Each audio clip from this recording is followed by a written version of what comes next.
Mirza Ghulam Ahmad, heard about it?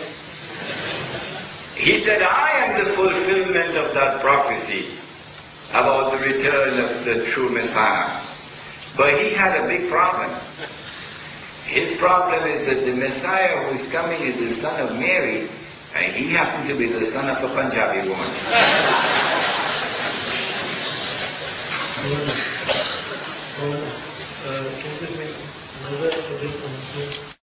The Salah, the prayer. The son of Mary would say, no, the people have appointed you as the Imam, you lead. After the prayer of the Salat is finished, in which the son of Mary will worship and pray and bow down, prostrate before the God of Abraham, the one God. He will worship God. Don't worship him. When the Salat is over, he will then say, open the gates. All of this is in the hadith of Sahih Muslim. When he comes out, the false Messiah will see the true Messiah. And the false Messiah will become so scared that the Prophet used an Arab expression. He says he's going to melt like salt melts in water. And then the false Messiah will flee. In which direction? Baghdad? No, the state of Israel. And the true Messiah pursues him and overtakes him in a place called Lud. And Lud is the headquarters of the Israeli Air Force. So it's aerial warfare. And the true Messiah now kills the false Messiah. That's coming around the corner. Within the next 50 years, inshallah, I believe. Of course, I can be wrong, but this is my plausible guesswork. When the true Messiah kills the false Messiah, then an essential component of the support of the state of Israel and of the world order that controls the world today would have been demolished. After this comes the destruction of Gog and Magog, which is tomorrow's lecture. So I need not speak on it today. When Gog and Magog are destroyed, and Dajjal, the false Messiah, had been killed, then the very foundations of the world order which controls the world today will have been demolished. My suspicion is that the world of modern technology will also come to a halt at that time. At this time, said the Prophet ﷺ, I'm going to quote two ahadith now, but do please remember, these words are not coming from me. They are not my words. These are the words of the Prophet Muhammad ﷺ. And I have the right to quote the Prophet in order for me to teach this subject. He said, this is the first hadith I'm quoting, which is not in Bukhari and not in Muslim. This hadith is in Tirmidhi, the Sunan of Tirmidhi. He said, when you see the black flags coming from the direction of Khurasan, go and join that army, even if you have to crawl over ice. Those are his words. Where is Khurasan? The illustrious Pakistani scholar Dr. Israr Ahmad has done the research and has explained to us that Khurasan at the time of the Prophet ﷺ is that large geographical territory of which Afghanistan is the heart. Includes the northwest of Pakistan and the northeast of Iran and territory north of Afghanistan. But what is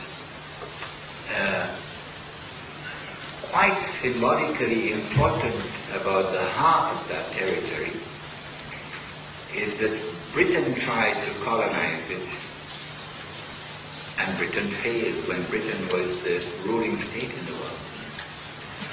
And then the Soviet Union tried to colonize it when the Soviet Union was a superpower.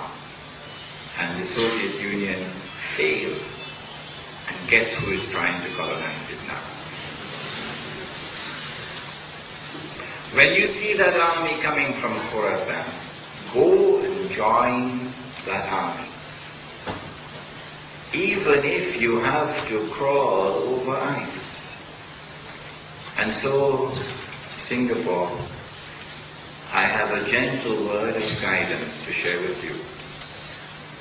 And I'm entitled to do that because I'm in the status of a teacher, teaching Islam around the world, not just Singapore. This is my word of guidance. When you look for those who are your guides, your teachers, the men whose opinion you cherish, to guide you on the right path, to teach you your religion, ask yourself, is this the kind of man who would crawl over ice to go and join that army which will come from Khorasan? If he is not, then go look and search for such a man. Go and join that army, said the Prophet ﷺ. Because no one will be able to stop that army until it reaches Jerusalem. Those are his words. And so the destiny of Jerusalem, as it emerges from the lips of Muhammad ﷺ, whether our enemies accept it or don't, whether they are comfortable with it or they are not, is irrelevant. Our leader has said, and we believe that he has spoken the truth, that it is the destiny of Jerusalem, that an Islamic army and armed Islamic resistance will liberate the Holy Land. There is no peace talks which will resolve the problem when Muhammad ﷺ has spoken. That jihad is already in progress. You don't need anyone to declare jihad. The jihad is already in progress. And what is more, no one can stop it. If you do not have in your heart the longing and desire to participate in that jihad in whatever way you can, then there's a big question mark concerning your faith.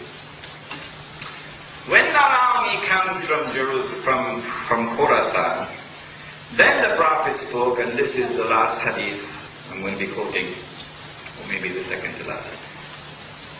He said, now, this hadith is in Sahih Bukhari. It is also in Sahih Muslim. It is therefore muttafaqun alayh. It is the strongest, most authentic possible statement of Muhammad ﷺ. These are his words. Do not say that they are mine. They are his words. He said, لَتُقَاتِلُنَّ الْيَهُودِ. You will most surely fight the Jews. That's already happened. وَلَتَقْتُلُنَّهُمْ. And you will most certainly kill them, meaning you will be victorious. حَتَّى يَقُولُ الْحَجَرُ.